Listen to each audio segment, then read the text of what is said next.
From Survivor Pearl Island, Survivor All-Stars, you know him, you love him, Rupert with us. What's up, Rupert?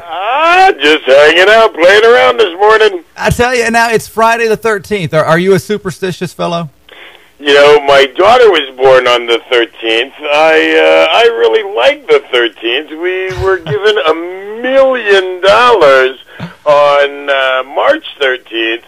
13th is not a bad day for us. Not a bad day in Rupert's household. Well, how are things going? Of course, I want to talk a little bit about Survivor because we actually have an open casting call here in Bowling Green tomorrow. But first, let's talk about your great charity, which we love telling people about here in Bowling Green. And we got a link on our website, actually, bowlinggreensam.com, to Rupert's Kids. Tell us a little bit about this great charity that you founded, and really your fame from Survivor has helped out a lot of kids in the process. Tell us about that. It brought a national attention to what we've been doing since the early 90s. I've been mental health field for, 25 years. I found years ago a place that I fit.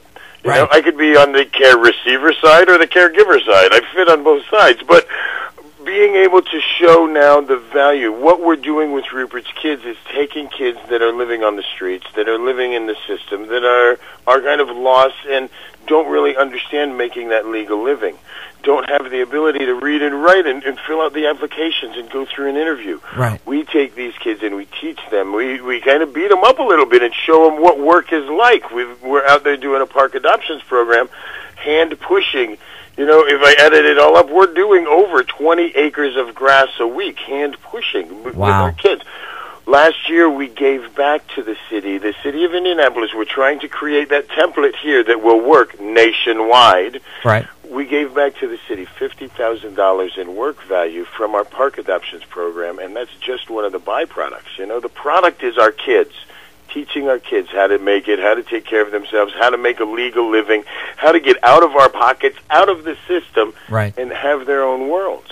This year, we've adopted 12 parks. We've doubled our program. We're going to be over $100,000 in savings. We've got almost 20 kids in our program. We're running 3 houses with supportive living, and still not taking a penny of city, state, federal funding. No government money at all. We've never been given a grant before. Every penny that we earn, that we make, that we give to our kids is all either private sector money or money that my kids generate on their own. It's called Rupert's Kids, and it's a great, great organization. When in the heck are you going to get into politics? Because we need some people like you in office. You ever get asked that question? I printed up some bumper stickers, Rupert for president, and we played around with that. And I actually, this year, started really thinking about politics. You know, not that I want to be that... I don't really want to be that politician, but if I could go in there and actually give some suggestions, it's just like the mental health field where the government gets so involved and they have all these big giant programs, and we spend billions of dollars on our correctional facilities and our incarceration programs.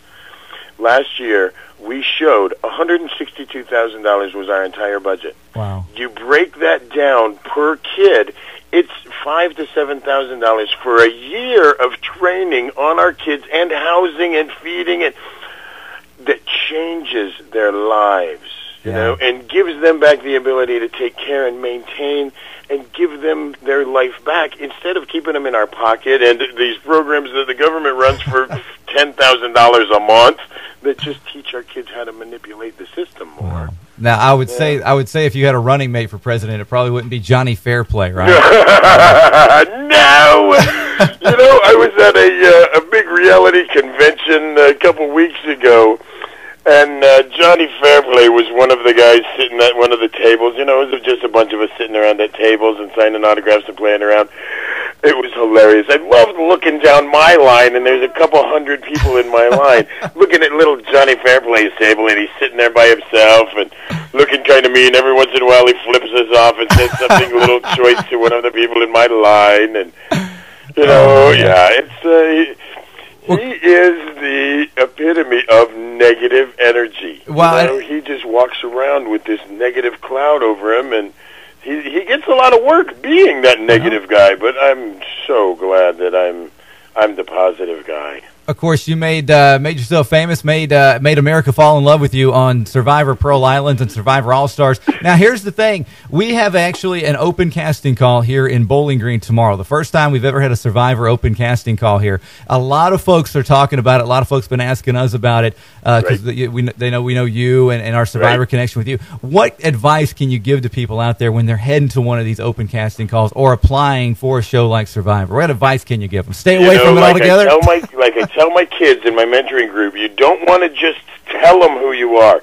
You want to show them. You want to be animated. You don't want to stand there and be monotoned and still and quiet and subdued on the videotape. You want to be loud. You want to be over the top. You cannot go out there and just calmly talk about who you are. Right. You go out there and show them who you are. Now, when you're doing your video and they say, ready, go, and you start, the more you stammer and stumble, the more you look down, the more you are not confident. Right. The more that comes through.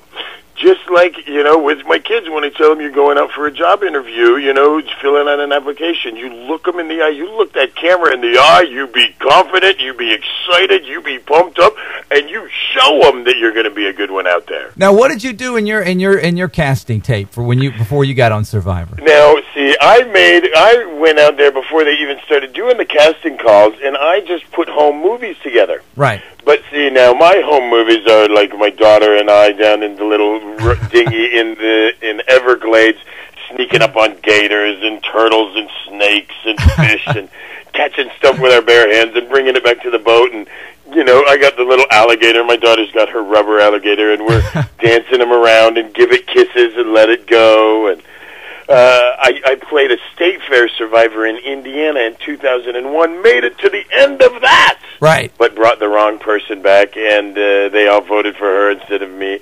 I just put little clips of home movies together. Put it on the, rough cut it with 2 VCRs. It was very jump cutty, very, I didn't know what I was doing. It worked out pretty good, though. Exactly right. I showed them. Yeah. And on my application, don't write too much, make it a 4 or 5 word answer. When they say why, you say, because that's the way it's supposed to be, and go on, or why not, or, you be short and sweet. Don't give them a book. Well, I think you've given a lot of folks out there some great tips tomorrow when they go out and apply for Survivor at the open casting call. Hey, Rupert, once again, thank you for coming on. Thank you for taking time out. I know you got a lot of stuff going on. How can folks here in Southern Kentucky help out Rupert's Kids, which is a great organization? How can folks find out more, and how can folks help out? You check out rupertskids.org, or rupert.com. If you can't remember Rupert's Kids, my name twice, get you to the same website. We've got on there all our information, our contact information. They can get a hold of us. We answer everything that comes in, send back autograph pictures and letters. And they can also log on there when our goal is 2 more years and we start spreading nationwide. Wow. You can start logging on there and just building we've got little pockets of supporters around the country.